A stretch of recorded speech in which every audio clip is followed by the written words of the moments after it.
অন্তর্বর্তী সরকারের পক্ষ থেকে আমি প্রধান নির্বাচন কমিশনারের কাছে চিঠি পাঠাবো।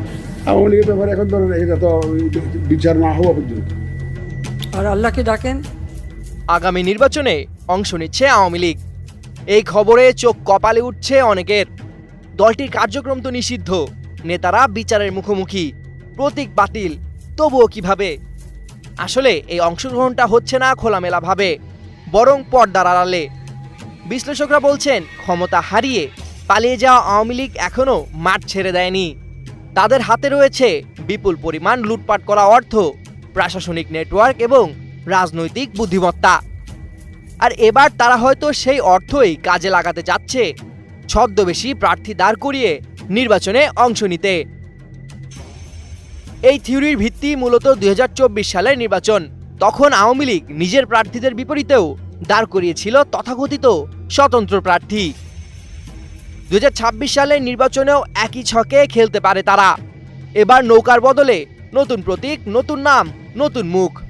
কিন্তু আসলেই কি নতুন, নাকি পুরনো আওয়ামী লীগ শুধু নতুন মুখোশে? নির্বাচন কমিশনের ভাষায় ভোটার হলে তারা আওয়ামী সমর্থক হলেও ভোট দিতে পারবে। আর সেই সুযোগেই আওয়ামী লীগের গোপন তৎপরতা শুরু হয়েছে বলে মনে করা হচ্ছে। সমর্থকরা ভোট দিতে পারবে, এতে কোনো অসুবিধা নেই। যারা সমর্থন করে তাদেরকে সমর্থক, আওয়ামী লীগের সমর্থক। আপনি কীভাবে? আমি মনে মনে সমর্থন করি একটা দলকে, আমি ভোট দিতে তাকে।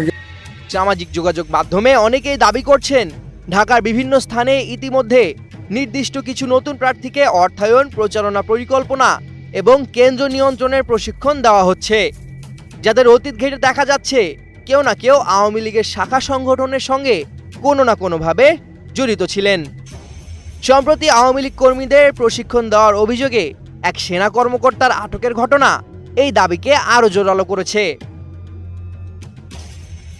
সংশ্লিষ্টরা মনে করছেন, সরকার তাদের নির্বাচনে অংশ নিতে দেবে না, কিন্তু তারা মাঠে থাকবে না, এই চিন্তাই বোকামি। ফেব্রুয়ারি নির্বাচন সামনে রেখে এক অদ্ভুত দ্বিধার জালে আটকে যাচ্ছে বাংলাদেশের ভোটাররা। যাদের ভোট দেবেন তারা আসলে কারা? সত্যি নতুন কেউ, নাকি পুরনো কোনো ছায়া? সামিউল জয়, একুশে টেলিভিশন।